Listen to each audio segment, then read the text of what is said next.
guys. So thank you for joining us for our Leadership Summit portion. I want to introduce you to very special people who are going to be leading this for us. First, we have Diana Martinelli, who is our Associate Dean. Diana Martinelli is a Weidmeyer Professor in Public Relations and Associate Dean in the WVU Reed College of Media. She earned her PhD in Mass Communication from the University of North Carolina at Chapel Hill and was the PRSSA Faculty Advisor at Ohio University before joining WVU in 2005. She's a longtime member of PRSSA and has served on national committees for the organization, as well as judged the Bateman Competition and Silver and Bronze Anvil Awards. For the last 3 years, she has helped select the PR Week Student of the Year. Dr. Martinelli worked in radio, healthcare, and government public relations before returning to school for her doctorate. Since then, she has continued to consult and collaborate on public communication projects while teaching and conducting research. She has been an advisory board member of the Planck Center of Leadership in Public Relations since 2012, and in 2014 was elected for membership in the Arthur W. Page Society, a professional association of senior corporate communications professionals and educators who seek to enrich the profession. She's a graduate of the 9-month Leadership West Virginia program, the Scripps Howard Academic Leadership Academy, and is a participant in and presenter for the WVU Women's Leadership Initiative. In her spare time, she serves as the handler for the Reed College of Media's therapy dog, Omega, and as the president of the Mountaineer State Rotary Club. We also have with us Eric Wingfield. Yeah. Eric M. Wingfield is a skilled communicator with a myriad of experience. He's continuously evolving in the changing media and technology landscapes. He joined PEPCO, a public utility owned by Exelon that provides service to customers in Washington, D.C. and to surrounding communities in Maryland as a communication specialist and was promoted to public affairs after a year. As a communication specialist and spokesperson for PEPCO Holdings, he was responsible for developing, managing, and implementing integrated communication strategies that supported the company's objectives. He is adept at targeting a variety of diverse audiences through earned and owned media. In his role as a public affairs manager, Wingfield is charged with aiding the company in advancing community outreach, public policy, and stakeholder engagement strategies for the District of Columbia. As an experienced communications professional with a demonstrated history of working in complex industries, he is skilled in media strategies, public affairs, integrated marketing communications, and market research. Prior to joining PEPCO, Wingfield held roles with companies such as Edelman, NBC Universal, Universal Pictures, and West Virginia University. Wingfield received his Bachelor's of Science in Public Relations from Florida A&M University and his Master's in Science in Integrated Marketing Communications at West Virginia University. He is an active member of the Public Relations Society of America. While in college, he served as the National Committee of PRSSA as the Vice President of Advocacy. During his term, he led national programming on ethics, diversity, and inclusion for the society. For that, that is now the VP of External Affairs for anyone at PRSSA. Yeah. He is passionate about advocating and helping others grow to become their best and authentic selves. In 2018, he received the Emerging Leader Award from the Planck Center for Leadership in Public Relations for his unwavering commitment to mentoring. Wingfield is a member of Alpha Phi Alpha fraternity, serves on the board of advisors for After School All Stars DC, and a graduate of Leadership Montgomery County. So I'd like to welcome our speakers. Thank you. Thank you so much. It's such an honor to be here. I have to apologize. I do not have Omega, the therapy dog, with me today. However, she will be here tomorrow. We won't hold it against you today. Thank you. Thank you. No, it's really an honor to be here, not only to represent the Reed College of Media, but also to represent the Planck Center for Leadership and Public Relations. I actually knew Betsy Planck. She passed away in 2010, and I served on some national level committees with her for PRSA. This is her picture right here on my lapel. This is one of her brooches as well. If you're not familiar with Betsy, you've probably heard something about her, but just a dynamo of a woman. She was an executive vice president in the 1940s to Dan Edelman, what became Edelman, of course, public relations. She also was an executive for public relations at AT&T back in the 1940s, first Public Relations Society of America president in the early 1970s, and also considered the godmother of PRSSA. She was one of the driving forces behind the creation of PRSSA, and really you guys were her heart. I mean, that is what she was passionate about. And she left that legacy, left her estate to the University of Alabama to help facilitate continued leadership development in the field and to help continue to support you guys. So I really encourage you, if you have not checked them out, gotten on LinkedIn, gone to the webpage and all, there are resources there for you. So let me start. Eric and I wanted to begin this by talking a little bit about our respective individual leadership journeys. So you might be surprised if I were to say, I believe my leadership journey and your leadership journeys have a lot in common, despite the generational difference. So let me ask you a question.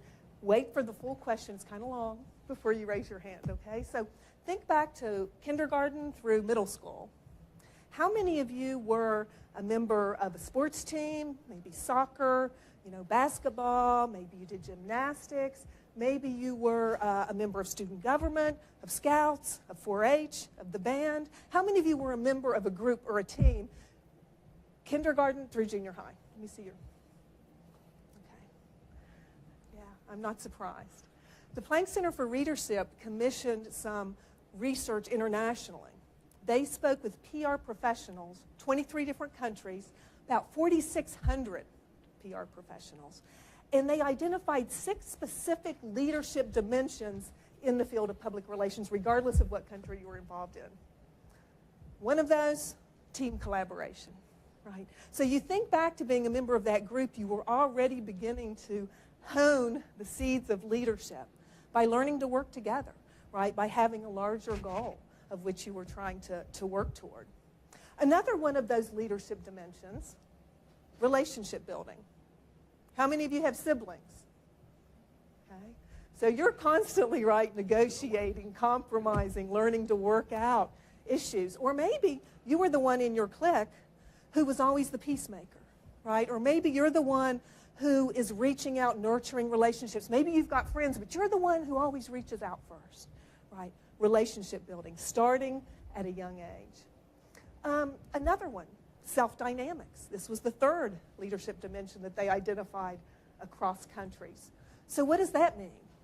That means being able to control your emotions. It's part of emotional intelligence, and we're going to talk a little bit about that later. But really being able to know appropriate behavior, right, to maintain poise. When we're little, when we're babies, we get uncomfortable, we don't get our way, we just cry, right? But no one wants to be around a leader who gets emotional and just cries, right? I used to work for a woman. I didn't work for her very long because it was not one that a leadership style that I appreciated. It was not the culture for me. But she literally every day would run down the hall, crisis, right? Crisis du jour. So if there's a crisis every day, there's really never a crisis, right? It's very emotional, very volatile person. Self-dynamics is being able to understand yourself and to control those kinds of emotions. Okay.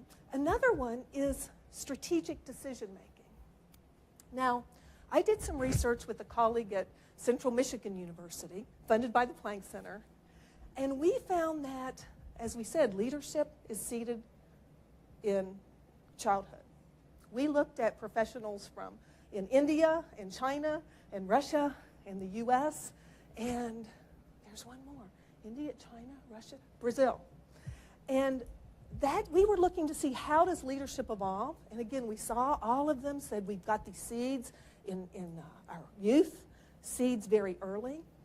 But strategic decision-making seemed to develop later. And if you think about it, it makes sense, right? You start to become strategic, to have a vision, to see the bigger picture, to not only have a 360-degree view now, but anticipate what's coming in the future after you've had some experience, right? After you've been steeped in that. Another thing that is seated, though, in childhood, fifth leadership dimension, ethical orientation. You think about your own values, right? You start from your family, teachers, church, right? You start to develop a sense of right and wrong and ethics. And then the last leadership dimension, this should be 6, is communication, knowledge, and management. And that's what you guys are doing right now in your undergraduate degrees, right? You're learning how to communicate with audiences through the right media, with the right messages to resonate with them. So those were the 6 leadership dimensions, again, started early in childhood. And I'll tell you some additional research that the Planck Center has funded my colleague and I asked award-winning millennial PR professionals. So these were professionals who were aged like 25 to late 30s, who had been recognized by their state, regionally, or nationally as the Young Professional of the Year. And the one thing that they had most in common was participation in PRSSA and or PRSA in terms of their success. So you guys are already well on your way, right, for leadership development. But I'll tell you, it's just like professional development. It's lifelong learning, right? You continue to learn and to immerse yourself in leadership development, just as you do in the profession. There's a saying that said leaders are born, great leaders are born, not made. I think great leaders are born with maybe certain personality characteristics that help them be successful, but they are absolutely made as well.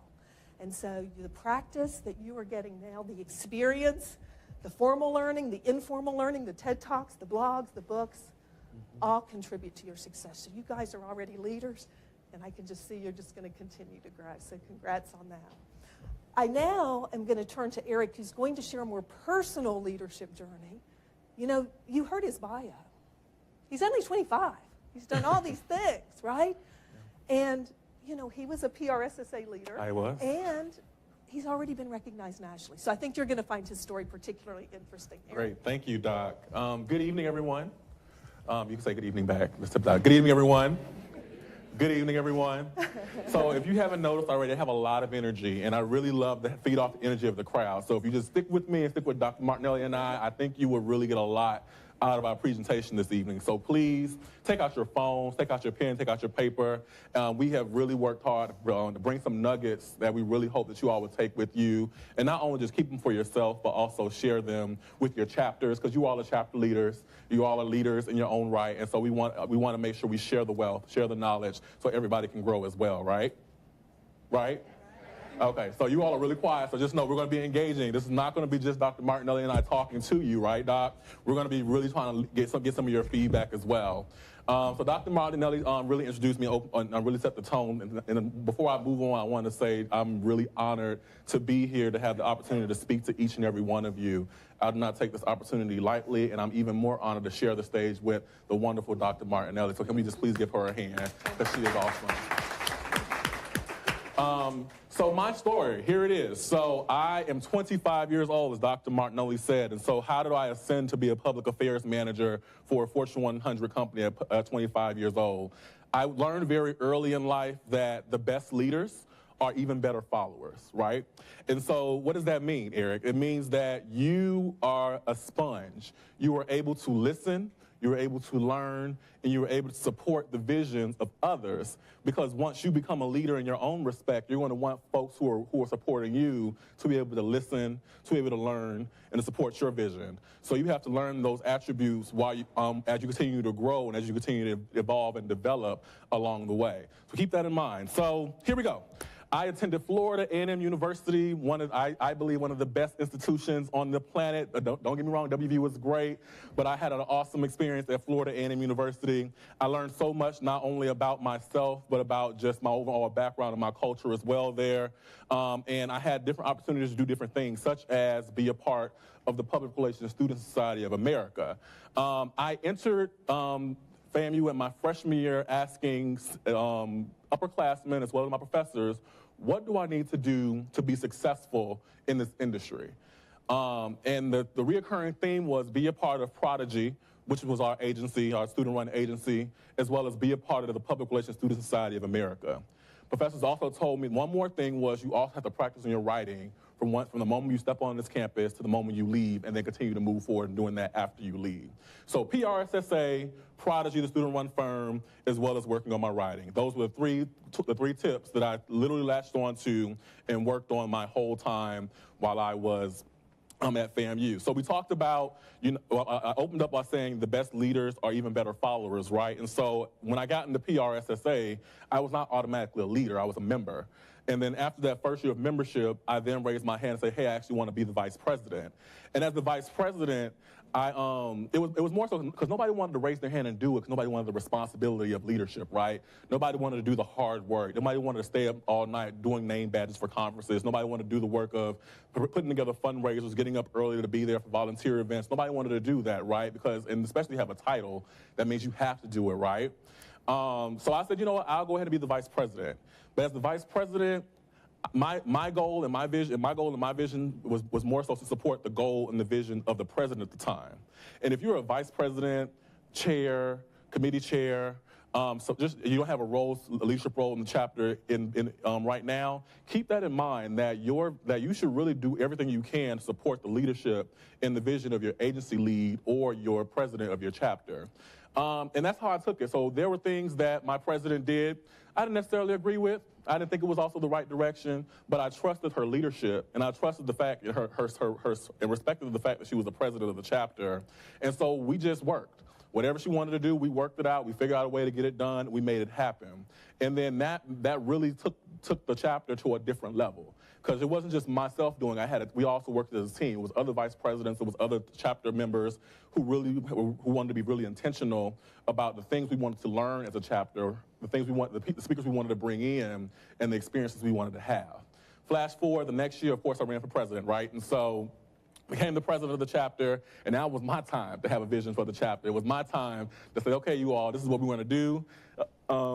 But I also couldn't just, it always couldn't be about me, right? I had to really understand and listen to those who I, again, was leading to kind of hear not only what my vision for the chapter was, but also hear from them what they want to see come into fruition in their experience as well.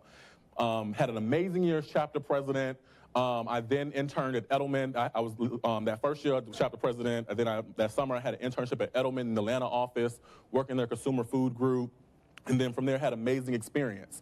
It was phenomenal. Like, I recommend going to a PR agency for an internship, whether it's the scale of an Edelman, whether it's a mid-sized firm, whether it's a small firm. Agency experience is like none other. You really learn and do everything. And that's the experience I had that summer. Through my cohort, I met someone who was familiar with the national committee process, or who knew somebody who ran for national committee. We talked about it, and she was like, Eric, I think you actually be a good fit for one of the positions. You should really look into it. And I'm like, no, I'm not. Like, I'm just, like, this Edelman internship, this is it for me. Like, I love it. I'm like, I just want to, like, ride out the rest of my 2 or 3 years left at the university and come back here and work full time. I thought about it some more, and I was like, well, you know, I read the job description for the vice president of advocacy role, and I was like, well, I can do this. It's just like being a chapter president. You're just scaling up of, like, doing it for 350 plus chapters across the U.S. and I think one in Europe, Puerto Rico. No. South America. That's the other one. 3 in South America. And so I just threw my name in the hat, and I was like, well, it does not hurt to try. So I just went ahead and threw my name in the hat and see what was going to happen. Went to Charleston, South Carolina to run for the position, right? And there were other folks who were running for national committee. And who's all been to a national event before?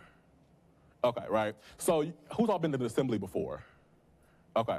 So sometimes, just for those who have not, I definitely encourage you to go. It's an amazing experience. You get to network and meet with your peers who are in school like you all. I mean, when you all move and graduate to the profession, you will definitely see them again. There are plenty of folks who I've met while I was a student and met at national events that I see at different points in my career.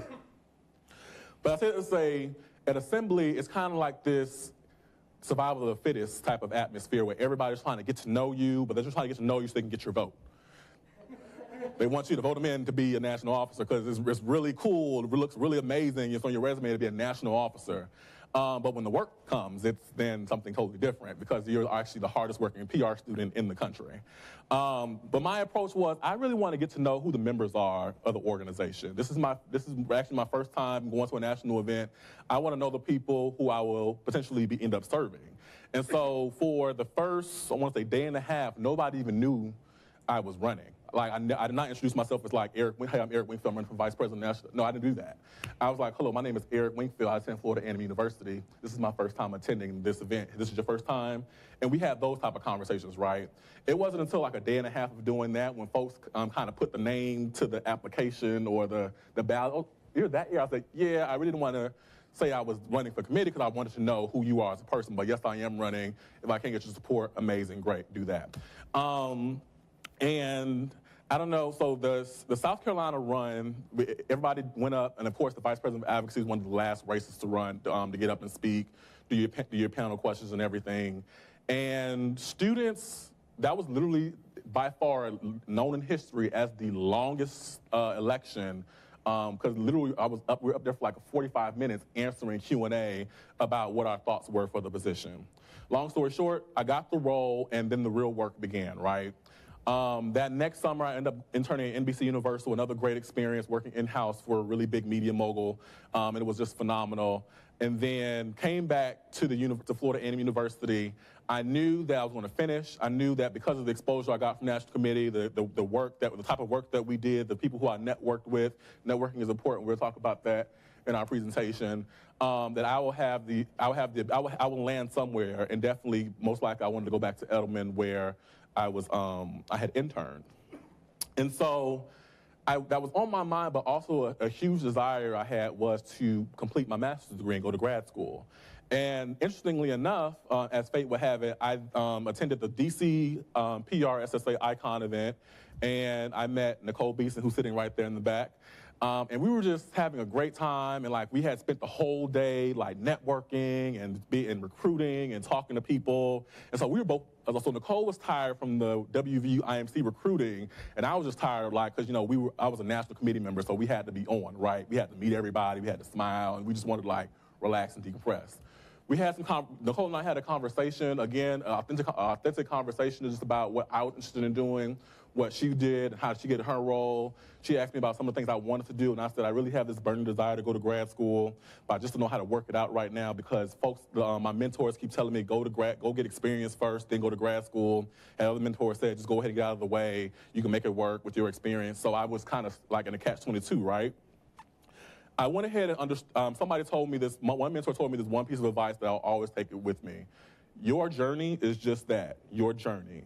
And that is true for your leadership journey is that. So you have to appreciate your journey, where you are in your journey, as well as the steps you're taking on your journey. And understand that just one decision you make is not an end-all, be-all. You can always pivot from that decision and then move to do something else. I was still young. I was in my early 20s at the time, 19, 20 years old. So a lot of times at that age, we put the world on our shoulders, right? It'd be like, we have to have the perfect internship. We have to have the perfect job. We have to have the perfect grades because we want to have the perfect career, when in all actuality, perfect doesn't exist. Perfect is whatever you make it. I'm really happy and comfortable with what I do right now because I let go of other perceptions of what perfect was, and I made perfect what I wanted it to be. And so from there, I made a decision to come to grad school. I came to the best IMC program in the country, WVU.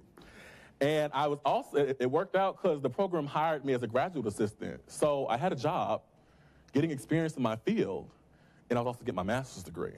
So it's amazing how when you put things out there, the things you want to happen, and you just believe it, it kind of comes to you. So I spent a year and a half here in Morgantown, West Virginia, in this very room.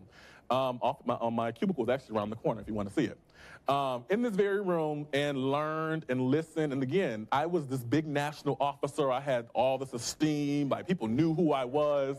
I'm now a graduate assistant, the lowest thing on the totem pole in a university setting, right? And again, I had to remember that the best leaders are even better followers. And so although I was very blessed to have a lot of autonomy and be able to recommend things and suggest strategies and suggest ways of doing things, I had to remember at the end of the day, I'm not the leader. But if I want to be the leader, I have to support the leader's vision. So my director is actually in the back, Chad Mesra, he's in the back right there. And there are plenty of times that there will be, like, Chad will be in a meeting and Nicole will be in a meeting. They actually invited me to the meeting sometimes. And I was like, I disagree. And Chad was like, that's great, but we're going to do it this way anyway. And I was like, you know what? Okay, because you are the boss, right? And no matter if I agree with the strategy or I didn't, I still ran my hardest because at the end of the day, the best leaders are even better followers. And that experience and just that and my work ethic, like people seeing my work ethic, it opened up doors, right? And so when it was time to leave the program, I had all these people in my corners wanting to make sure that I had the best opportunity I possibly could.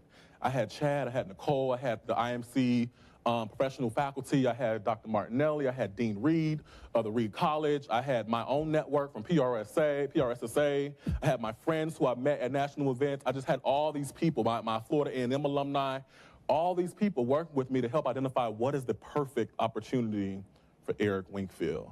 And understand how I said the perfect opportunity for Eric Wingfield. Because sometimes there are opportunities out there that are not really for us. And we have to remember that what does perfect look like for us, right? And so there was somebody who I met. Her name was Clarissa Baya Taylor. I met her my sophomore year in undergrad. I was actually going to be working. She was one of the options. So she was the vice president of GE Transportation, and GE was really known for their management leadership development program. And before I graduated undergrad, it was the GE program, Edelman, or coming to WVU. I knew I really wanted to go to WVU, but both of those looked really amazing, right? But my heart told me WVU was the option. And so I remember emailing Clarissa saying, you know what, Clarissa, thank you so much for getting me this opportunity to be in this GE leadership development program. However, I have this amazing opportunity at West Virginia University to get my master's degree for practically free and also work full time. And Clarissa reached back out to me because, again, we had been in communication since my sophomore year. And so when you meet people along the way, keep in touch with them. So with her, I would check in with her maybe quarterly, semesterly. I just had my own little cadence with her, and she just remembered my name, and we had a familiarity about ourselves. And when I reached out to her and I told her my dilemma, what I believe was a dilemma, because a lot of times we believe things are dilemmas and they're not really dilemmas. She was like, I totally understand that. Go get your master's degree. You're a young minority male of color. You're a young man of color in this industry. Go get your degree, right? And so she was like, GE will be here when you're done. So I went ahead, I said, thank you so much. I came here. So then flash forward to my last semester here as an IMC master's student. I reached back out to Clarissa. I actually reached out to her to come and speak at an event that we were having here. We were having in Chicago, actually. We were having in Chicago. And then I also asked her, you know, hey, if that GE offer is still there, I'm ready, ready to go.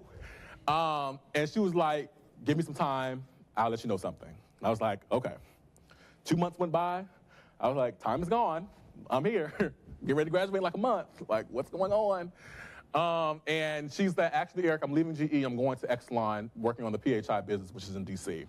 I had a great time at GE. I spent 15 years there. I'm ready to do something else. So my response to her, congratulations, go for it, amazing. However, if you're looking to build a new team, you need somebody with some junior level experience, just to do some things, here's your guy.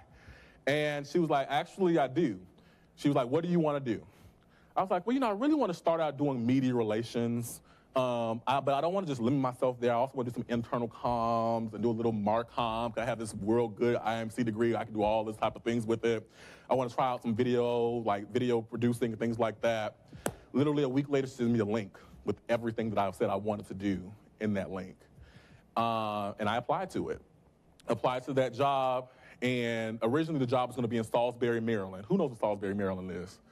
Okay, you guys are much better than I am, because I had no idea where Salisbury, Maryland. I couldn't even, what was I called, like Salisbury, when I first got the offer. And so, wait, are you all from Eastern Shore? Hey! Not Eastern Shore? Maryland, okay, great. I had no idea what Salisbury, Maryland was. I was like, where is this, right? Again, kid from Miami, Florida, originally from right here, right? And so I was like, okay, great. I was like, if that's the opportunity I want, that's what I want to do, I'll go travel to Salisbury, Maryland.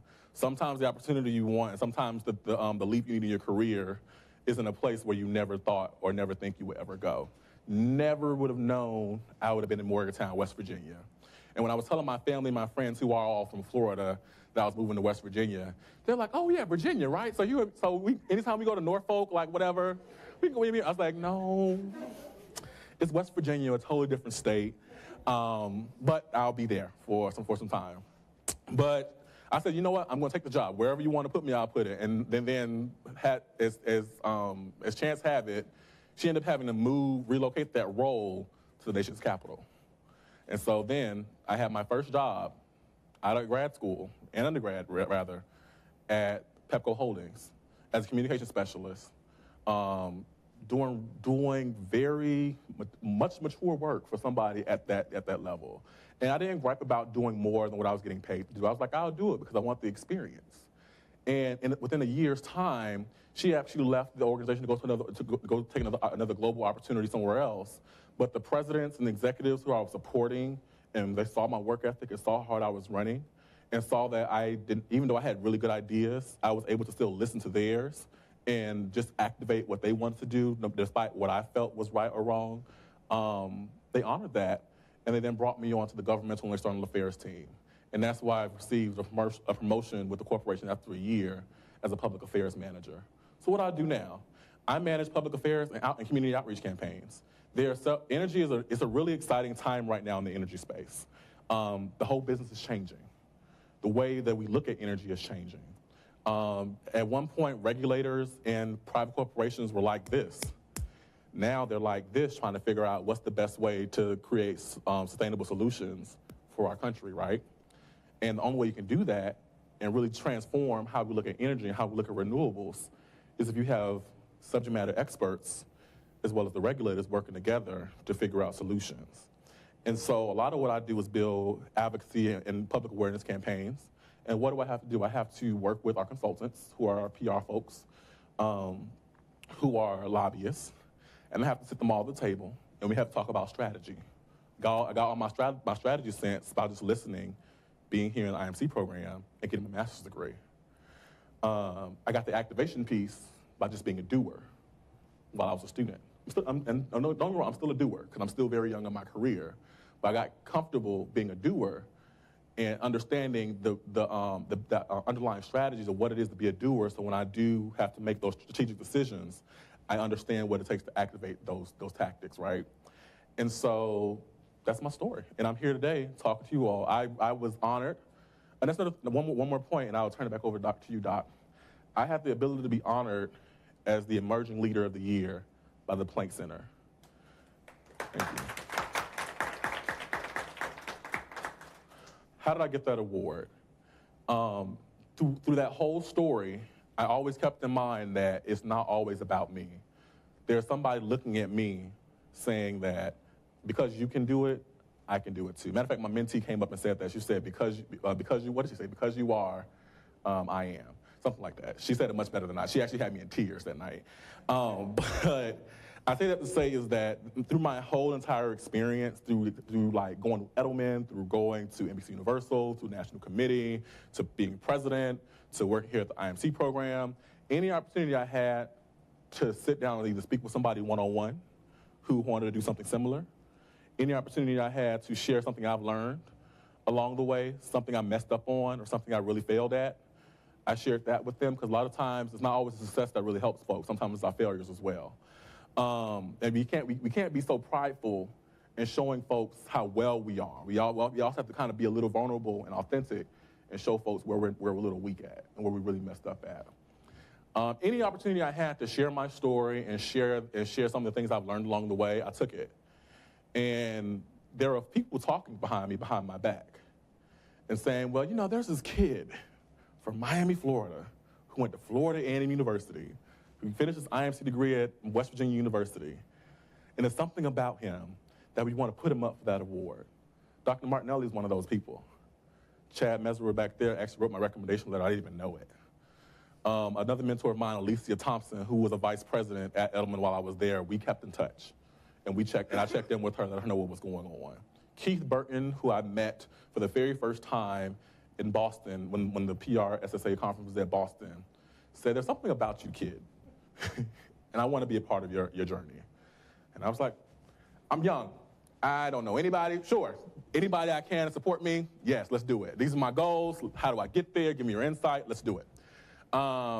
And I was at work, really frustrated. Like it was really bad. It was a project that was going horribly wrong. And I get this random call from Chicago. So our company's headquarters is in Chicago. And so, excuse my language, I'm like, oh shit, what did I do that have headquarters calling me? Literally because I'm always in trouble. Chad and Nicole will tell you I'm always in trouble, right? And like the fact that headquarters is calling me from an unknown number, I'm like, oh man, I really must have messed up. I'm getting ready to be fired. It was Keith Burton, that guy who I met in Boston, and he was like, Eric, I want to let you know something. The Planck Center, he was like, you know what the Planck Center is? I said, of course I know what the Planck Center is. Of course I know who Bessie Planck is.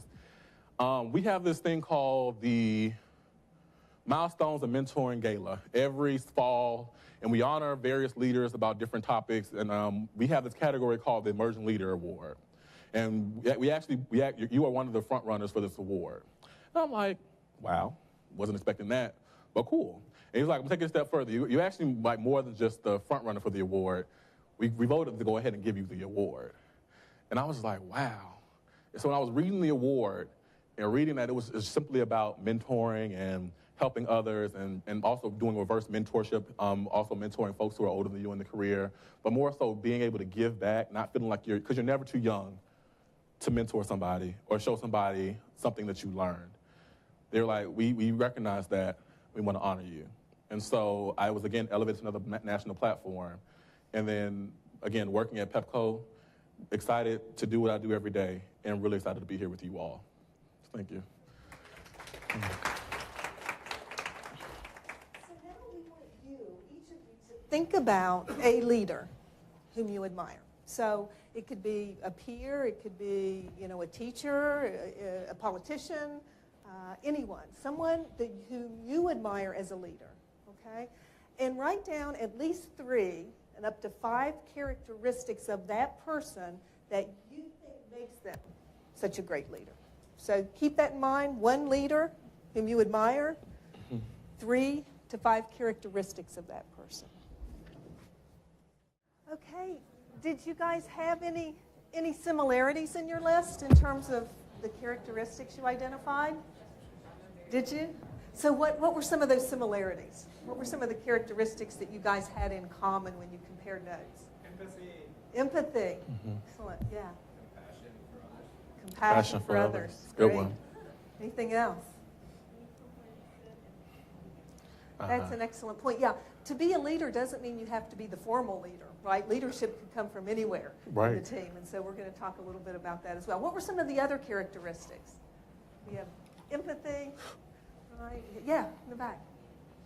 Communication. Great. So important. Yes, sir, you had your hand up? Trustworthy. It's a good one.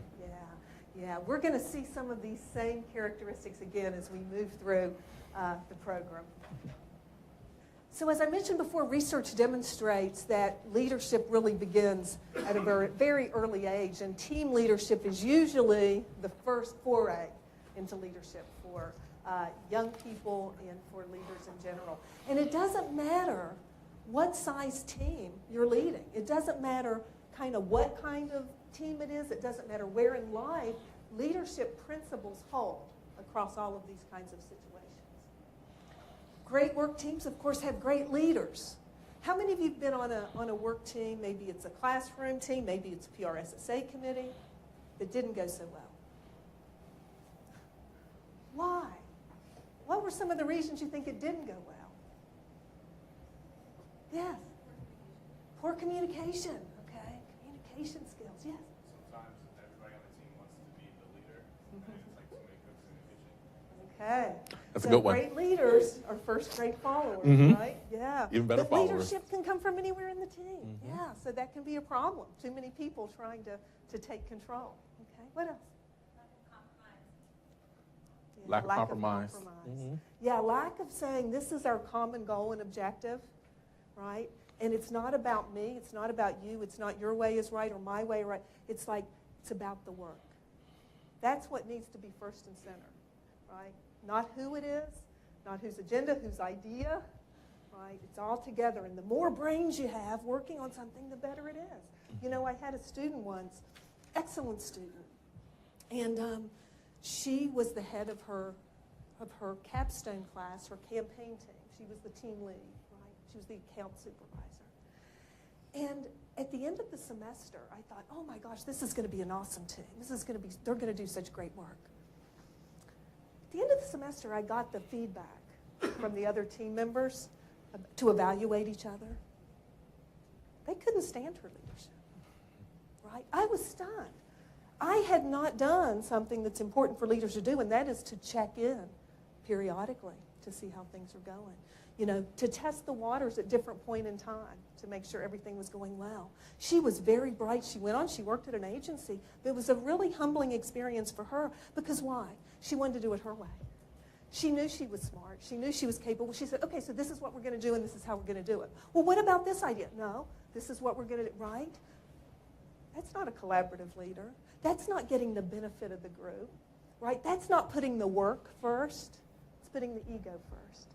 And so often, even if you are the formal leader, you have to step back and first talk to your team. Collaboration, that's a point that we'll get to a little bit later. And as Eric said, great leaders help develop others. Are you guys now, as leaders in your chapter, starting to develop relationships with younger people in your chapter to bring them forward? You know, I have seen PRSSA chapters flourish one year and the next year flounder. Yeah. Why? Because they were all upperclassmen. They didn't take the time to reach out or to go to a professor and say, hey, do you know any really freshmen who are excited about PR, who we might get? So I can personally go and invite them, bring them in, because you know what it's like when you're a freshman, you're intimidated, right? You're intimidated to walk into that meeting, right? But as a leader, it's beyond you. It's, again, it's about the bigger pictures of the organization. Mm-hmm. It's bigger than you. How do you sustain the organization? And so here we want to talk about strength-based leadership, right? And so what are strengths? You want to, besides looking up the tool, of course, strengths are things that your skills, the things that you are really strong in, as well as your talent, like you're really talented in a certain aspect of leadership. And a strength is an attribute or quality of an individual. And so one thing about strength-based leadership, we don't have to be strong in everything, right? But a good leader identifies what their strengths are, what the strengths are of their team, and how do they make everybody work together in concert so everybody's working together and building weaknesses into strengths, as well as leveraging what other people are more smarter at in those different attributes. Finding your strengths. And what I'd like you to do now is really to, again, stop and reflect for a moment. Mm-hmm. What are your strengths? Yeah. I want you to write down 3 of your strengths that you have, you think that you bring as a leader. 3 strengths that you bring to the table.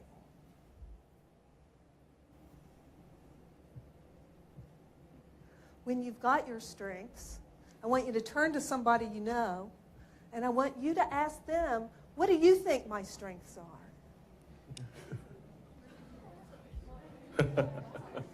Yeah.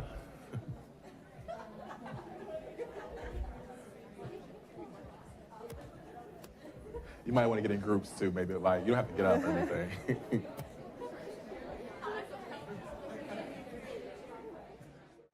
Okay, so let me ask you, were they aligned or were they different?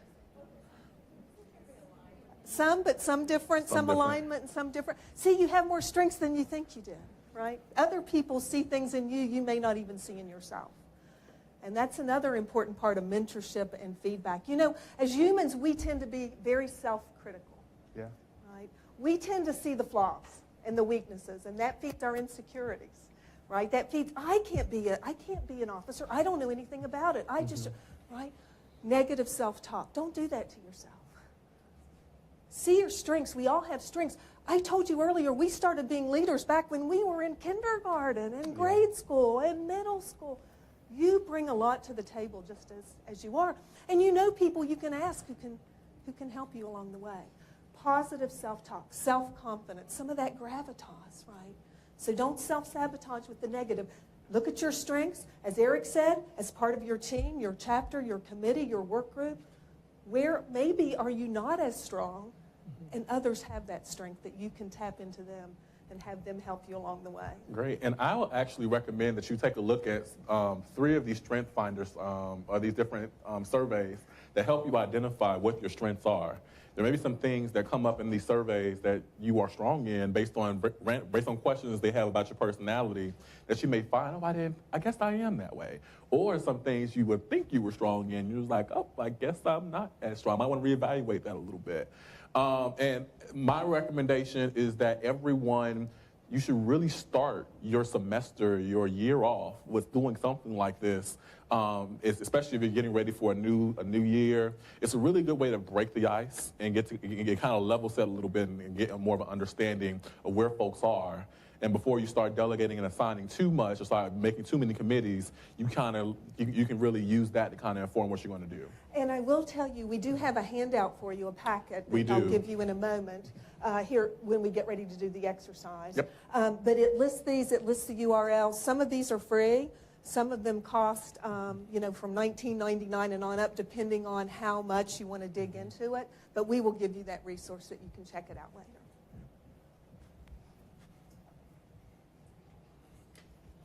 And so now we're going to go into our guidelines for building constructive and rich teams. So number one, every team needs clarity and structure, right? So you need to know who's doing what, whose wheelhouse owns what project or what assignment, and make sure that it's clearly communicated at the beginning. Yes, things change throughout time, but you want to make sure you have a clear set of what's what in the beginning. Then you want to be sure to clearly communicate what your goals are. As leaders, that is our bread and our butter to make sure we set goals and we communicate those goals, right? And we want to make sure that we also clarify the individual roles and how those roles affect the achievement of those goals. One thing I will say is when you're setting goals, make sure you also set up checkpoints, right? So you can kind of measure yourself and measure your team of where you all are in achieving your goals. And if, through those checkpoints, you can kind of decide, okay, is it working? Great, we can leave it as is. If it's not working, where are those opportunities that we can identify to really maximize? Do we have to shift some people around? Do we have to just bring a different idea to the table? How do we really coach because we're coaches as well as leaders, how do we coach our team to really hit those targets? Establish norms of conduct and protocol. So what is your way that you want people to report into you? How do you want people to check in with you to make sure things are happening? What are the protocols of how everything operates in your chapters and your agencies? You want to make sure that your teams know that as soon as possible. So right after you identify your strengths and everything, you want to make sure folks are clear about how everything is run and what is appropriate and what is not appropriate. And set standards. As leaders of our teams, we are the standards that we hope that we want our folks to follow, right? And so whatever standards you set for your team, be sure you can be able to follow that yourself. The worst thing to be in the world is to have all these high expectations for your team members, and then you can't meet those expectations yourself. And it also level sets a little bit as well. And assess and identify strengths, right? We talked about the strengths finders, and so somebody may start out really strong in one area and kind of lack a little bit as you move on time. But be mindful of that. Keep an eye out on that. Watch that, and then make appropriate moves as necessary. Foster collaboration and inclusion. We talked about this. Don't be that know-it-all who's making all the decisions, right? I mean, more brains are better than any one brain. So make sure that you have set the tone for asking other people's ideas and advice before just coming in and saying, this is the way we're going to do it. Creating a climate of trust, we talked about that. Being honest. If you don't know, just say, I don't know, but let me find out for you. Don't try to fake it, right? Be honest with people. Be visible and open, obviously. Listening. Listening is so important. Being fully present when you listen. That is a skill. That's part of that communication skill that we talked about, the leadership dimension, right? It's not just about being able to verbalize effectively, but listen effectively. This means that, usually when we're in a conversation, important conversation with someone, what are we doing? We're usually thinking, okay, what am I going to say? Okay, yeah, that reminds me. I want to say this. I want to say this. And you're holding that in your mind. I want to, or you step on someone, you interrupt because you want to get engaged in that conversation. Instead of sitting back, listening fully, and then when that thought comes in your mind, instead of trying to hold it so you're not fully focused, because when you're doing that, you're listening, your perception narrows. When we multitask, our perception narrows, right? So then you can't pick up the nonverbals, right? You can't wholly be present to process what that person's saying. So if that happens to you, say, just a minute, please hold that thought just a minute. I want to write this down, it's relevant, but I want to be able to come back and focus wholly on you, right? So listening with your full self. Exhibiting positive energy. Right? It's all about energy. Now, this guy doesn't have any energy. But no, I mean, right? All about the energy you bring. Yeah, and can I interject right here? So you have to set the tone for how you want your team to respond and want your team to be, right? So if you're walking in like, oh my gosh, like we can't do this, or you may not be saying it, but your demeanor is like, I don't know how we're going to get through this thing. You can't be that way. You have to really exude the energy that you want your team to be able to take on, because again, you are the leader, you're the head, and it starts with you.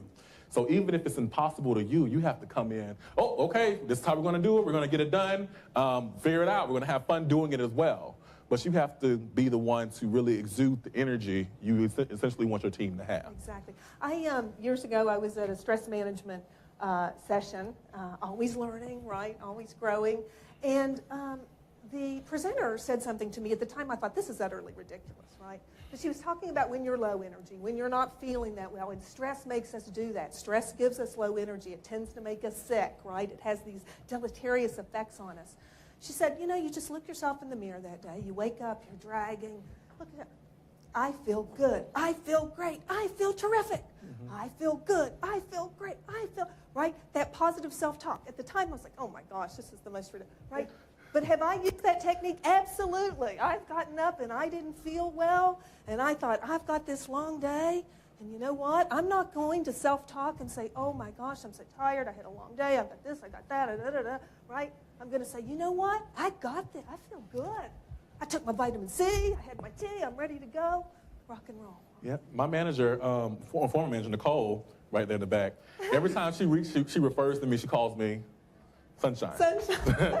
Be the sunshine. Be the sunshine. Yeah, being that role model that Eric talked about, facilitating relationships, right? Again, we're all about relationship building in public relations, and also as leaders, about really honing and develop relationships within your team.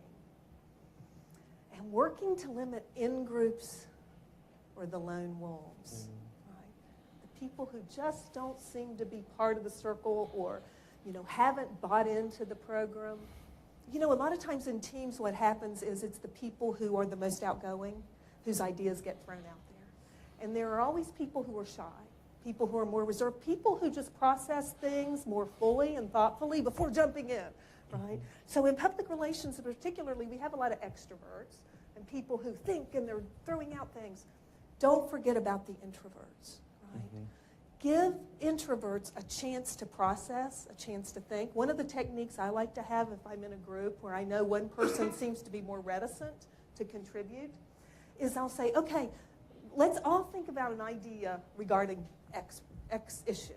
And I want everybody to write it down. Don't put your name on it. So we think about it and we have people write it down, put it in a hat, and then just draw out the idea without any name attached. That way you know you're going to include that person who may be a little shyer, who may not be willing to speak up. And also as a leader, it's up to you to be able to call and engage that person as well, right? So if you notice that somebody isn't contributing, call on that person. Hey, you know what? I know you've really got some great ideas. You've been sitting back and listening here. What do you think, right? Don't let the extroverts make the decision and forget about the sometimes incredible ideas, right, that the introverts can bring to the table. And there's actually a TED Talk about this, The Power of Introverts. And there's actually another TED Talk called something about the beauty of extroverts. So we've got both. Often extroverts can be seen not as leadership material, surprisingly enough, because they can be seen as too aggressive, too jumping in, too micromanaging, too happy, right? They can't necessarily be serious. So again, balancing that and being aware, being self-aware, and we'll talk about self-awareness too. Yeah, and so now we're going to talk about strengthening and developing others, which is a really key part of being an effective leader. So we talked about it's not always about you. And actually, we're going to talk about a concept that I really wholeheartedly believe in called servant leadership later. But as leaders, you understand that as your role as leaders, to put your folks, to put your people who you're leading first. And it involves other idea generation and decision making. So you, as a leader, you don't have to make every decision, believe it or not. Sometimes you can delegate those decisions out, and it actually shows your team that you trust them to think through things and to make the decision and to be the right decision. Now, if it's the right decision, great. If it's the wrong decision, you still support your team members anyway, right? And then you make sure you identify the learnings there that could be as well. You mentor and coach. You're being mindful that somebody had to help you get where you are, right? And you have to be able to do the same thing for somebody else. People are at different levels in their leadership and professional journeys, and you have to recognize, identify, and appreciate where they are. And a lot of times you're going to have to coach them to a different level, or to the level that the expectations that you have for them. And that takes patience, that takes time, and it also takes consistency as well. From there, I would say, next point, what's the difference, right? And like, what is different from what you do, how you do everything, how do they do anything, and also be mindful of that some people do things differently than you do. Is it wrong? Is it right? Different does not always mean wrong. Different just means a different perspective of approach. Enrich team member skills. So try to identify some of the gaps as far as skill sets that team members have, and match them up with projects that you may have, or like tasks that you may have on the team that will help build those skill sets. Because again, we're all in this thing together to develop and be great professionals, right? And then provide constructive feedback. So if your feedback is coming from a place of I'm frustrated, I'm angry, I'm annoyed, or I'm tired, take a moment. Don't talk to them then. Wait the next day and bring it up then.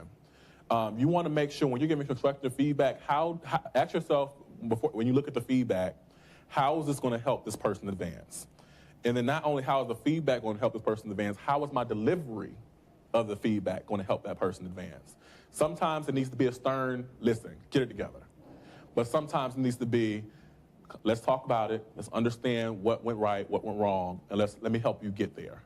And so as a leader, you have to really, we talked about not leading from an emotional place, right? So you have to really check yourself first before you're ready to check one of your team members. And foster accountability, right? So accountability works two ways.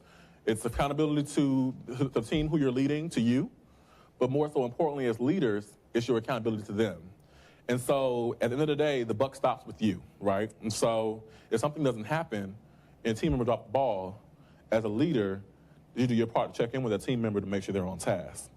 If they weren't on task, as a leader, what did you do to offer your assistance or bring somebody else along and say, hey, can you help somebody else with this? I know you have your task done. Because you're done early, can you help them get this done? It's a team. Every person in the team is important. And I would just add as well that a coach typically is someone who's going to work with you on specific skill sets, right? You might have a tennis coach, might have a life coach who asks the right questions of you to get you to maybe think and see things in a different way. A mentor really can be all kinds of things. Exactly. A mentor can be a sounding board. It can be someone who's a role model. It can be someone who helps open doors for you. Confidant. Yeah, and it can be someone it should be someone who can be empathetically direct with you, can give you the constructive feedback, can be totally honest with you. And can look at the situation that you're describing as something negative and say, you know what, Eric, you're wrong in the situation. A lot of times we have these ideas, we go to our mentors with problems, and we're like, this person is awful, they're doing X, Y, and Z. The mentor's like, wait a minute, where's your ownership in this as well? You want people like that in your corner. Yes. Yes, sir. I wanted to make one point about accountability. One word of advice, taking minutes of a meeting is one of the most boring things to do. Yes. But it can be one of the most important things to really get things done. It sure can. And especially if you write down, if you promised a month ago that you actually do that, and you have a meeting, and say you said 6 weeks ago or a month ago, what is your status? It's very different than confronting people, and it's a really useful tool if you really spent the time to use it well. Absolutely, thank you. And we actually have a mentorship handout that was developed by the Planck Center, again, and these handouts we're going to give you here in a few moments. And we also have tips for conducting effective meetings. So it's a very quick little checklist for you, and it includes taking those kinds of minutes. And absolutely, real life example, I told you all I help support, manage the agencies who work for us to do different things and help support us in different projects. We make all the agencies, no matter how big, how small, you need to give us an action item list or minutes from our meeting, because, you know, when you're managing multiple projects as a client, you want to make sure your agency is on top of it. And so that's minutes is one way that we look back and say, what did we say in that meeting? Who was delivering what? And that's how we go. And when we don't have it or when we do have it, we go back and check against what. And that's how essentially we grade and evaluate the usefulness of our agencies. Yeah. Yep. And so here's the fun part. Yay. You must celebrate and recognize your team members. This is a journey that we're all on. And you have to celebrate. You have to celebrate small accomplishments, mid-sized accomplishments, big accomplishments. You figure out the accomplishments you want to celebrate. It should be all of them. And you find a way to acknowledge, whether in a group setting or an individual setting, the great work that your team is doing. You also want to provide emotional fuel. We can do this, right? We talked about that your energy is what fuels your team's success. And so you should be the one always motivating. Nobody should out-motivate you and your team. You also want to personalized recognitions, right? And so make sure, so if there's somebody individually who's doing an outstanding job, or if there's somebody who just really knocked one task out of the park, you want to make sure either you personally do something that either they like or that was really make it really individualized for that person to them, so they can really, one, so that you really value their contribution. And then every leader, the best leaders always smile and say thank you. My president, she's the president of the government affairs unit for PEPCO. And no matter how small the task, no matter how small the ask, she always in the email says, thank you very much. Thank you. She acknowledges that you took the time out to do something in your job description, outside of your job description, whatever. The fact that she asked you to do it and you did it and did it timely, she says, thank you very much. Now, if it wasn't so good, she has a way, she has a reply as well, but I won't share that. Act spontaneously, right? And so get out of the norm of just like coming in, doing what everybody else says. Like, so me personally, I'm a little radical, right? So I would do things like play random songs, or like we're gonna dance around the office, and my team's looking at me like, who's this guy? Like, where'd you get him from? But it's just be spontaneous, and spontaneity is way to, I said the word wrong, but the way, it's really a way that you kind of keep your team engaged and keep everybody saying, you know what, my leader cares about me. He cares about my success, not only my success, what I'm doing day to day, but also how I'm doing mentally, right? And so sometimes we're doing something spontaneous, a spontaneous act of kindness to your team. It one shows them that you do care about them and you recognize even the little things that they do to support them. And get silly. I tried to get Eric to play the song that he plays for his team, but he said he wasn't going to do that today. So. She wanted me to play the wobble, and I was like, Doc, I don't know if the wobble is an appropriate message for the conference today. Yeah, you can tell I don't know what that song is. Okay, and so next. Get silly now, right? Yep, and so now we're going to talk about the impacts of managing out group members. And so what this is those people who are disengaged from your group. The ones who either, like, they don't want to do anything, they're not really contributing much to the team. How do you deal with those folks? Tell me some of the ways you deal with those individuals right now. Yes, ma'am. You have a personal conversation with them outside of the group Mm-hmm. to know what's going on for them. Yep. Maybe it's something outside of the group, maybe it's a personal thing that they Mhm. just don't feel comfortable Talking to the group. kind of with. Yeah. Anyone else? Yes, ma'am.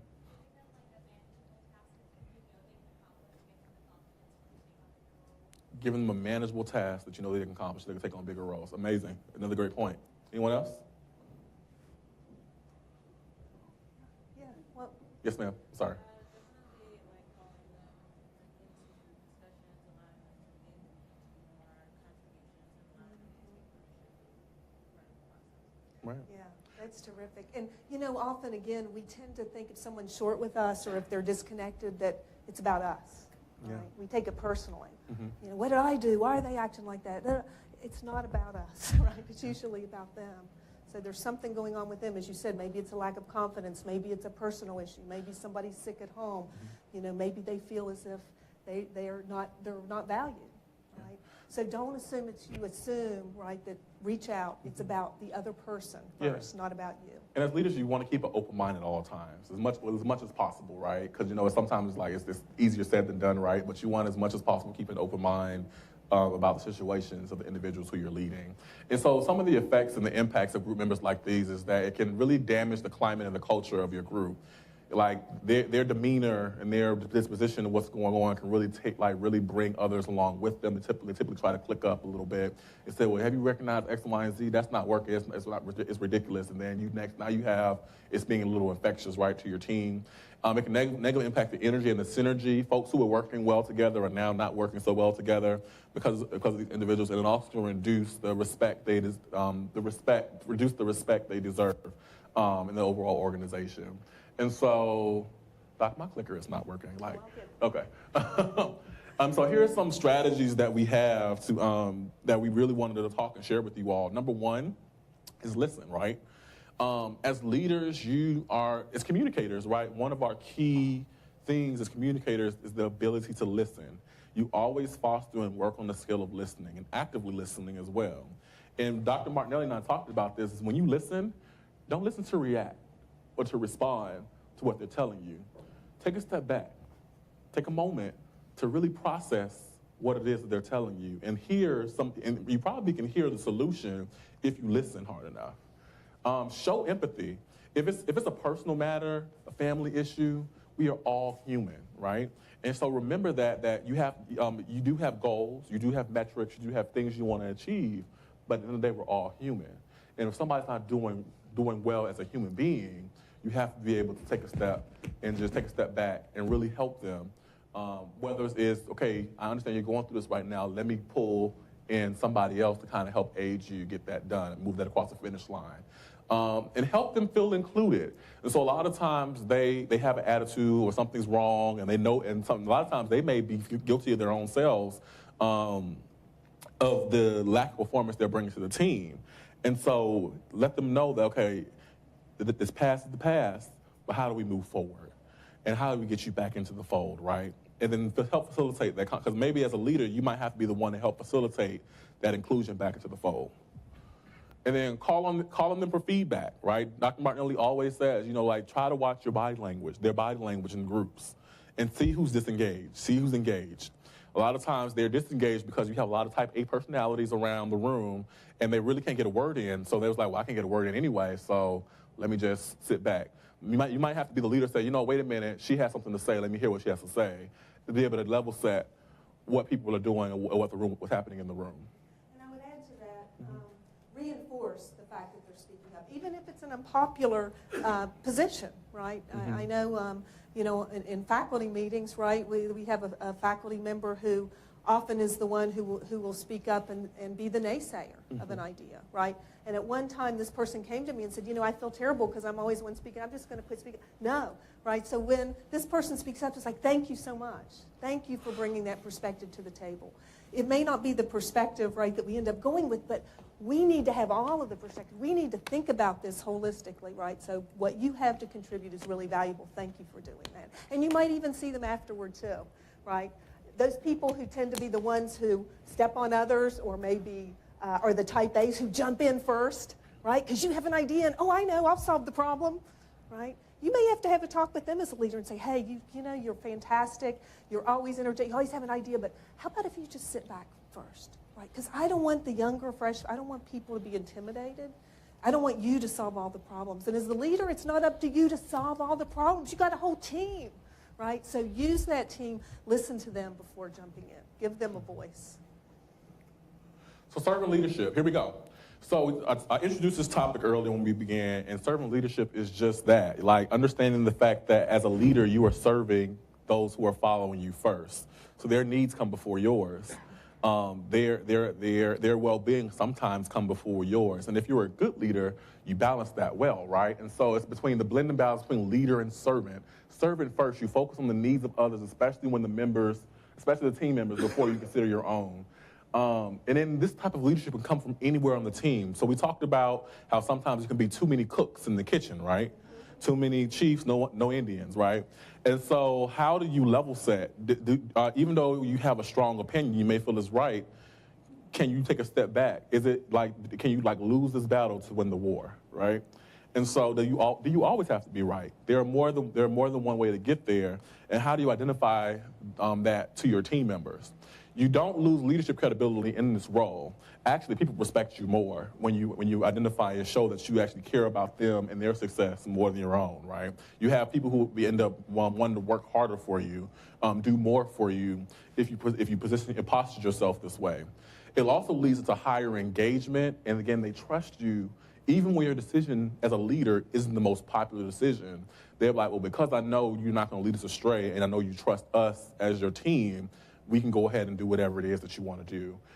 Leads, and it also really fosters this sense of innovation, right? We always want to be sure that we're getting the best ideas from diverse voices and diverse perspectives. We all grew up differently. We all had different life experiences. We all had different career experiences. Your internship was different from my internship. Your time with your take on the material in PR class is different from my take on the material from PR class. How can you bring all that into one big pot and leverage that so we can have a very innovative and creative way of how we tackle this problem that nobody has possibly even thought of before? Acknowledge others' perspectives, even when you do not agree with them. Try to listen to understand their perspectives before you listen to react to what you believe may be not the right or wrong way to go about it.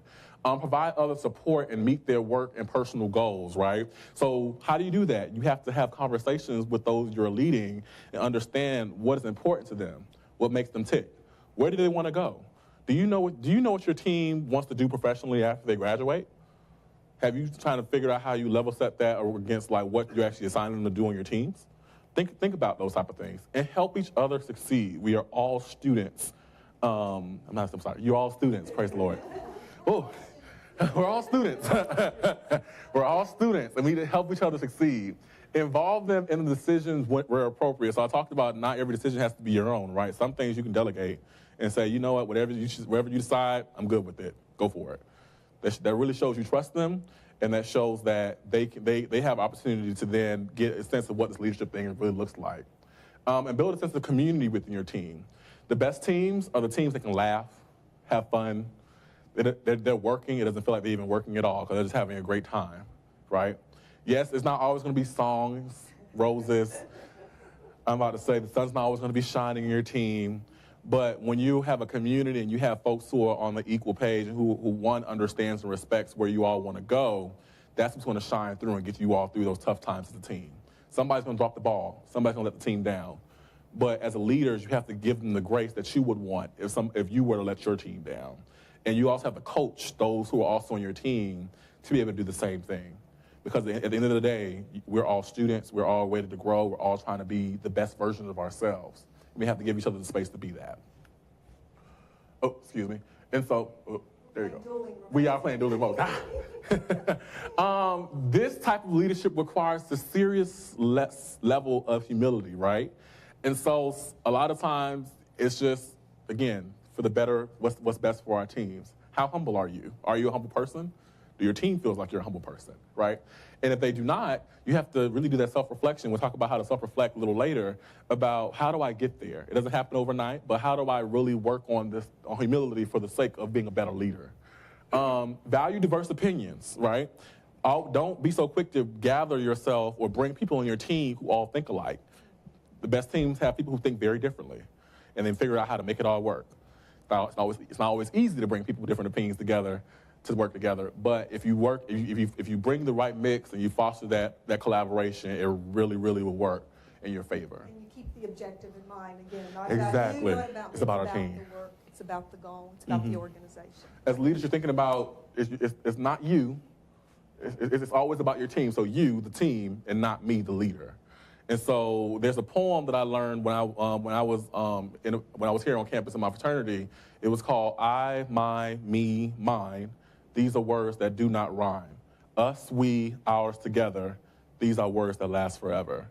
And essentially what that taught us was that no individual brother is more important than the next person. And when we understood that it was us, we, ours together, that was the best way we were going to have the most success in our fraternity, that's when we succeeded. And the same thing is applicable to life and to your teams, and that's how you really set yourself apart as a leader and go far beyond what others expect of you, is when you realize that even no matter what role you have, whether it's a president, vice president, team member, agency lead, account executive, whatever your role is, it's not I, me, mine, mine. These are words that do not rhyme. us, we, ours together. These are words that last forever. And this was also going to sustain you as an amazing leader. Cultivate a culture of trust. So there's different things that we're talked about today that really helps touch that. How do you get folks to trust you? And also develop other leaders, right? So we talked about after you all graduate, who's going to lead the chapter when you leave? Who's going to lead the agency when you leave?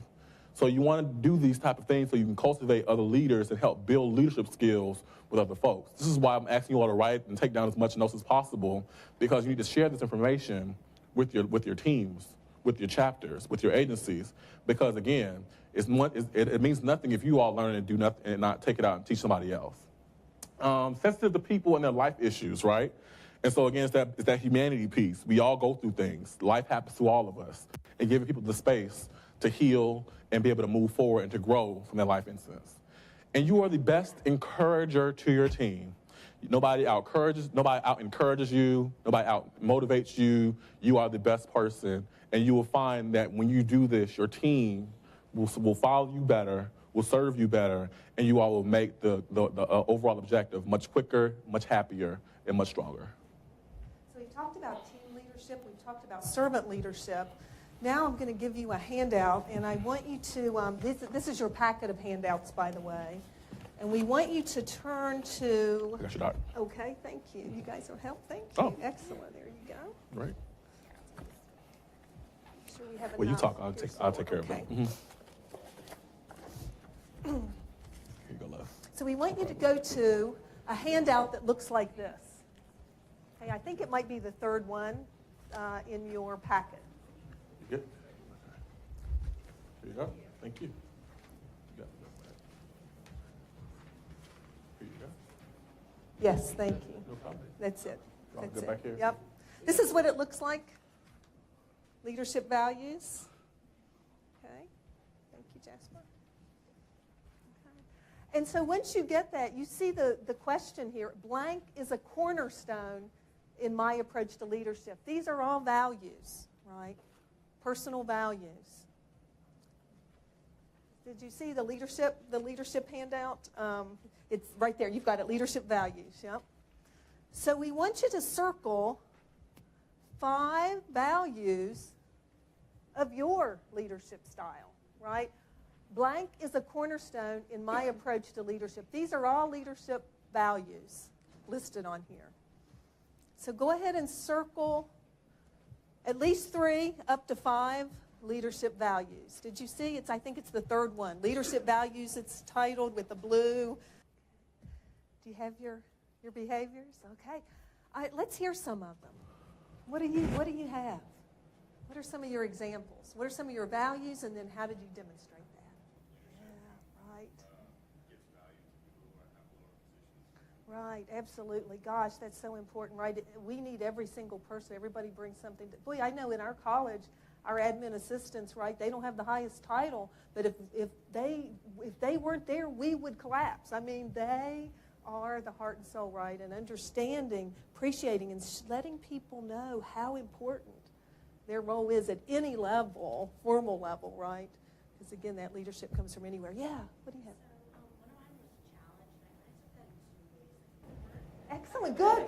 That's at the bottom. Other values. Other values. Good. Yeah. Yes. Yeah, so important, isn't it? Yeah, thank you for that. Yeah. Involvement, because I think it's important to include everyone's different areas. Yeah, and I want to touch on that because I'm really glad you brought that up, because involvement is so important, because involvement also helps tackle retention of membership. If you keep folks involved and engaged and they feel that their opinion, their voice is heard, whether they're a freshman, sophomore, junior, or senior, you keep them engaged, you keep them okay. Even if the idea is not right on target, you kind of help them get that to where it needs to be, right? And so just my own personal experience, when I was a freshman in PRSSA, and I was also a freshman in the agency, student-run agency, it was the upperclassmen just hearing that I wanted to be engaged.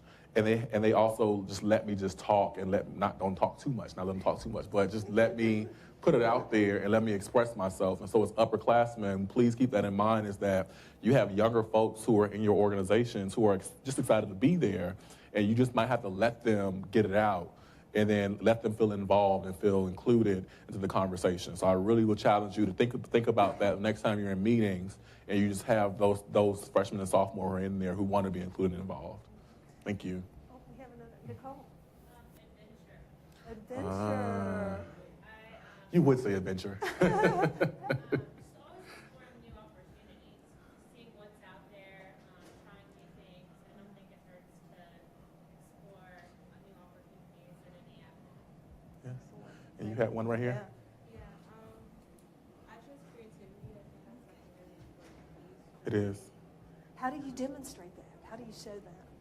Definitely by at least personally asking the right questions, listening to those answers, and trying to figure out where you can be flexible and create an environment where people feel they can be creative and Great. I love that. Yeah, giving people the space to just, brainstorm, right? There's no right, there's no wrong. Let's just throw stuff out there and play off of each other, and then having fun. Yeah, and then Doc, as leaders, we are the maestros of creating that space, right? And so we have to facilitate those different instruments of creativity and make sure they all work together as one big orchestra. And so keep that in mind. Like, make sure asking yourself, how are you fostering a space for your chapters, and for your members and your agency members to be creative?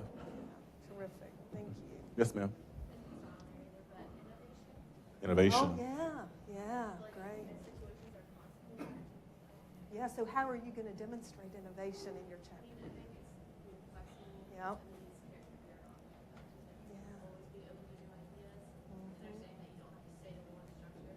That's right. It's, I think we tend to stay in the kind of the structure and the agenda that we were kind of brought up in the chapter, and this is the way we do it week after week, and, think bigger, think different. How do we mix that up? How do we change it up? What are some ideas to do it differently, right? You have the opportunity to do that. Just because it's something you don't have to stick. That's not the right way to do it. Right. It comes your way. Those are fantastic. Right. And so the power of self-reflection. As leaders, this is what we do, right? Like, some leaders do it well, some leaders don't do it well, but after this day, I want to make sure we all have the baseline so we can at least start and be able to do this, right? Right. Mm-hmm. So self-reflection is really important, and by all means, Doc, you got it. Self-awareness is so important, of the ability to see ourselves clearly, right? And make sure it's a lot of times we do self-reflection. Sometimes we're not 100% honest with ourselves. And sometimes we're not totally honest, and sometimes we're too hard on ourselves. So we have to learn how to strike that appropriate balance where we're giving ourselves the room to make mistakes and to grow, but also identifying ourselves, identifying what the opportunities are for our leadership styles and also for our teams. So some of the questions you asked, like how did everything work out? Did it work? If it did not work, what were some of the opportunities for development there? So I often say that I don't say what are the strengths and weaknesses of my team, what are the strengths and the opportunities for development from our team. And so when you're able to put a positive twist on what that is, you then begin to think about not weaknesses but opportunities to help grow and help elevate those who you're leading. Self-reflection is a primary way to examine ourselves and how others see us, right? And so it's one thing to go ahead and do your own self-reflection, but are you asking yourself, who can I ask? Who can I trust in my team to give me the feedback, right? And give me the feedback that they're comfortable giving, and give me the feedback that's a little uncomfortable. And allowing them the opportunity and the comfort of knowing that whatever feedback they share with you, you're going to take it to heart. I mean, you will not take it to heart. You will take it as something that's, is something for you to work on. Because there's many things that we feel we're strong at that we're really weak on. And so, there are opportunities for development. And so being able to identify those and being able to really take time to work on those is what makes us better leaders. Because again, leadership is a journey. Remember that. Leadership is a journey. And the more you know, the more you experience, the more you grow. But you will only grow if you're intentional about your growth. So meaningful self-reflection advances our emotional intelligence. So we talked about self-dynamics, one of the leadership dimensions of leaders around the world, right? Emotional intelligence is not just being able to understand yourself and your emotions and regulate those, but it's also being able to read others. right? That's where that whole listening and the nonverbals and all of that, you've heard about reading a room, right? So being able to adjust your communication style based on the feedback. And that's what we do, right? We put ourselves in the shoes of our target audience, and we say, how can we reach them? How can we resonate with them? So being aware of ourselves and also aware of others and where they are. Now, I'll share something with you. And as Eric said, this is all just data points. These are all data points. So you may get some feedback, and you may think, whoa, why in the world would that person think that about me? That's not the way I am. But instead of reacting emotionally, try not to take it personally. This is what I like to think. How fascinating. How interesting that person feels that about me, sees me that way. I had no idea, right? So if somebody comes to me and says, gosh, this happened, and I think you da-da-da-da, right? And I'm like, oh, I'm thinking, my goodness, no, that's not what I meant, blah, blah, blah.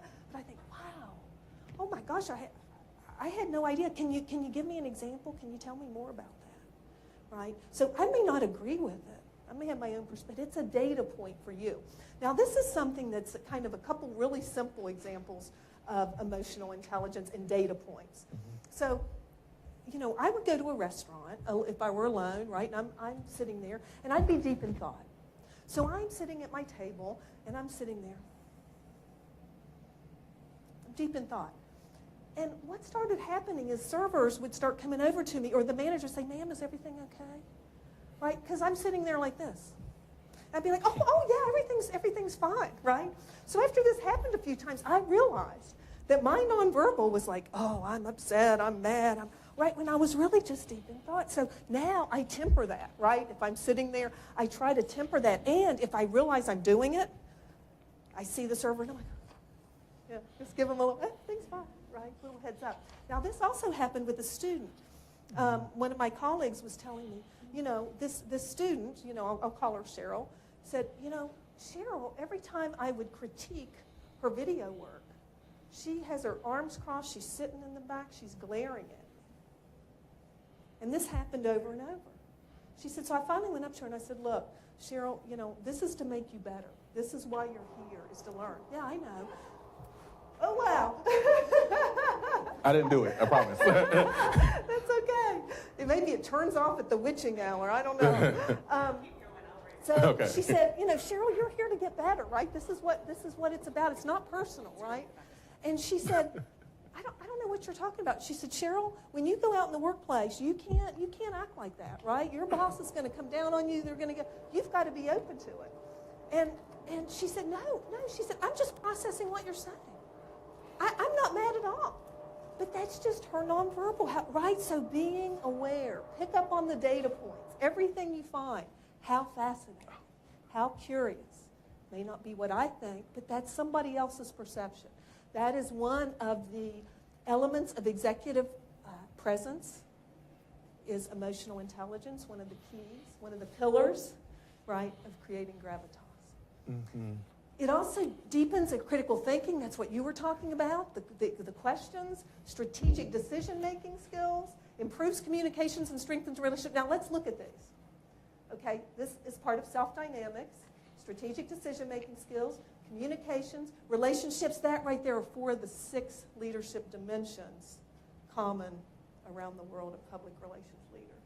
Self-reflection. Obviously, the more we are aware of others and ourselves, the better team members we're going to be and the better leaders. Yeah, and so make time for self-reflection and be honest with yourself. Honesty is key here, and you must make time. So it's no point of you going through projects and rushing to the next thing without taking the time to understanding how it worked, what worked well, what did not work well, and making sure you're allowing your team to have the opportunity to self-reflect as well. And then come together and share what you all came up with.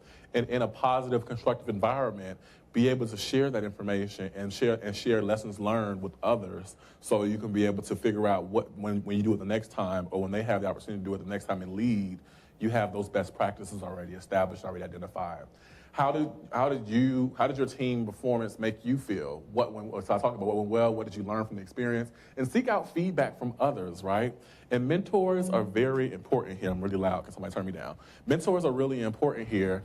And the reason being because mentors, again, we talked about how they give you that reflection of yourself from a lens that you did not recognize, or they pretty much show you some things that you didn't think were there present.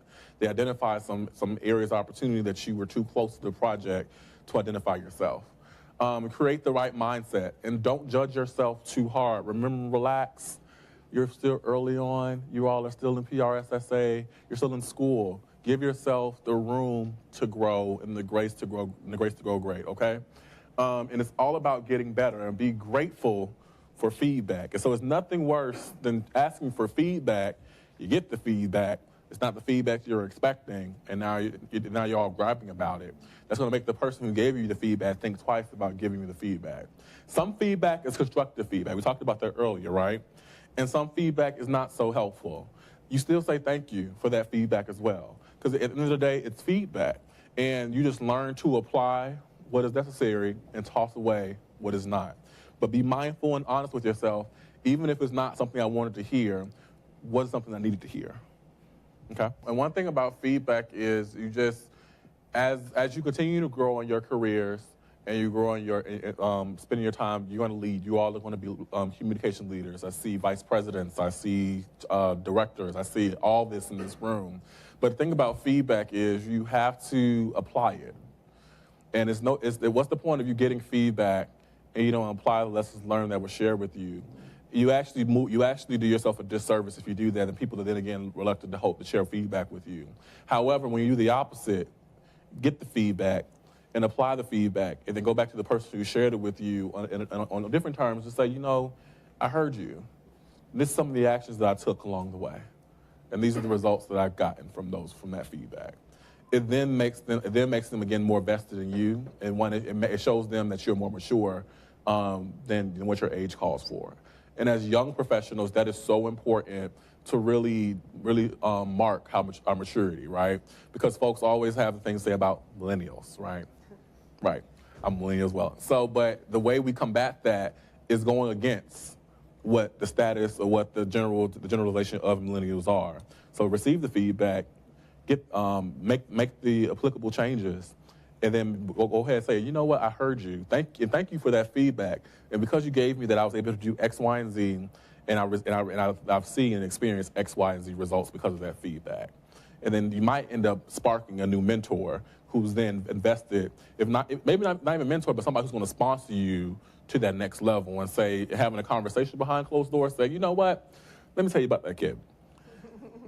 They messed up this assignment. I gave them feedback. It was hard feedback. They took it, they ran with it, they applied it, they tried it again, and it made it work. This person is worth doing X, Y, and Z for. Those are the conversations you want to happen behind your back. Not the opposite. I gave that kid feedback, did nothing with it, they're not ready, right? That's how we move up. We demonstrate, now we demonstrate how we're ready. Thank you. Mm-hmm. And we did have a TED Talk here, but because of the time, we're not going to play it, but I encourage you. It's on self-reflection. It's a woman named Tasha Urich who gives it. She's young, and she basically kind of one of the key takeaways from her research, she's researched self-reflection and how it can help us and make us better leaders, et cetera.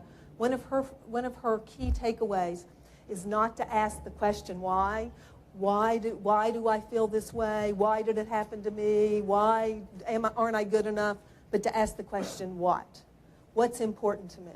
What can I learn from this, right? So when you start to think about in your self-reflection the why questions, change it to what, okay? And watch her videos. It's much more, it makes a lot more sense when you hear it from her and her research. And here's some ways that you build genuine, authentic relationships on your teams. Genuine, authentic relationships on your team. I emphasize genuine and authentic because it's been my experience in my short time in this communications world that we get so caught up in PR, we get so caught up in like making connections and trying to figure out how to leverage strengths so we can move ahead. But you move ahead when you generate genuine and authentic relationships, when people know who you are and also know what you can do. And so it is that. And so again, just asking questions, taking the notes, applying the feedback. Listen.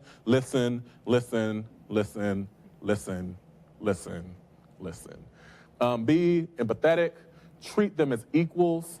Your team, even though you are a leader, you do not have to boast about the fact that you are the president or you're the agency director. Matter of fact, if that's something that you feel empowered that you must say to your team, you need to ask yourself, what are you doing wrong? Because a good leaders do not have to like tout what their titles are. Because again, it's just a title that somebody else can easily have. Leaders understand that they're invested in their teams. And if your team sees that investment in them, they will then respect the authority of your office. Be vulnerable when necessary. I talked about sometimes it's not always great to share what you did well, what you succeeded in. Be transparent and let your team know when you failed. Be transparent when you didn't come through like you said you were going to come through. And also share how you're going to improve and what's the next steps you're going to take to make sure it doesn't happen again. As leaders, you have to set the standard for how you want those following you to follow suit. And so in doing that, so be vulnerable. Give credit. It's not all about you. Matter of fact, you should never take credit for anything. It's all about your team, right? Prioritize. Because again, let me go back to 6 minutes. When you give credit, it's all about your team.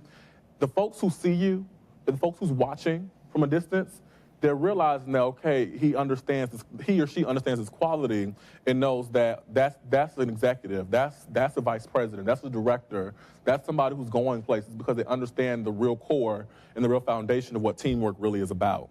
Prioritize. Make sure that you have the prioritization of what things are important to you, your organization, your vision, and make sure you're able to communicate that and your team is bought in and on board with what the priorities of your team and of your vision for the organization or the agency is. Be available. This is hard to do because you're a student, probably have 12, 15, 16, 18 credit hours of classwork, and you also probably have a part-time job, an internship. You're leading the PRSSA or agency. You're on a sorority or fraternity. You're doing a whole bunch of stuff. You're trying to graduate, right? You're trying to get a job. You're interviewing. You don't know what's going on, what you're going to do next. You're trying to go to grad school. So like a lot of things going on. But when you said I do to being a leader, you also said you want to make time for your team. So remember that. It is great to put it on your resume that you're the president, vice president, director, agency director, whatever for your organization, but it means way more that later on down the line when you have to see that person you were leading in the agency organization, PRSSA chapter or whatever, in the career, who's going to remember the way you treated them. Because people always remember the way you make them feel. And so they may be in a position where they're making a decision on hiring you or vouching for you for a role. So always be available to your team members because at the end of the day, it's not about you, it's about your team. And it's okay. I understand it, I get it, I was there, I was stretched thin as well. But one thing about it is I always stress that no matter what was going on, no matter what the time is, I need to be available to my team. And be quite honest, if you build these skill sets now, they're only going to serve you as you continue to move through your career and move up. And you're going to be known not as the great PRSSA president, but the great vice president, the great chief communications officer, the great CEO, the person who we can always depend on, the person who people who are running to be on their team, right? Because that's really how you, like people who want to work under you, that's how you show value, that there's something about this young lady and this young man that fosters and attracts incredible talent that makes better work for us long term in the future. So it's not, we're talking about it right now at the level as being a student, but figure out how these leadership lessons are going to apply to you as you move through your careers. Set aside time for one-on-ones and enjoy each person for who they are. You all are young professionals, getting ready to enter the workforce, so enjoy the space. Enjoy the space together. Enjoy the hard work, the late nights, the fundraising events, the writing pitches, the writing press releases, doing coursework together. Be the tightest group of young professionals together. So when you all go off to your different places and your different roles, you always have that resource to lean on to when something goes wrong or something goes well, and you have opportunity to bring somebody else up. Thank you. And so this is our last, really our last slide today. And that is, again, for you to reflect, right? A little bit of self-reflection. So I want you to write down, based on what you've heard, what you've learned, what you've looked at today, what is one thing you're going to start doing in your next team environment. So moving into your next team meeting, work group, whatever it may be, what is one thing from today you're going to start doing? Then what is one thing you're going to stop doing? And what is one thing you're going to continue to do? Something you're already doing that seems to be working well. Start, stop, continue.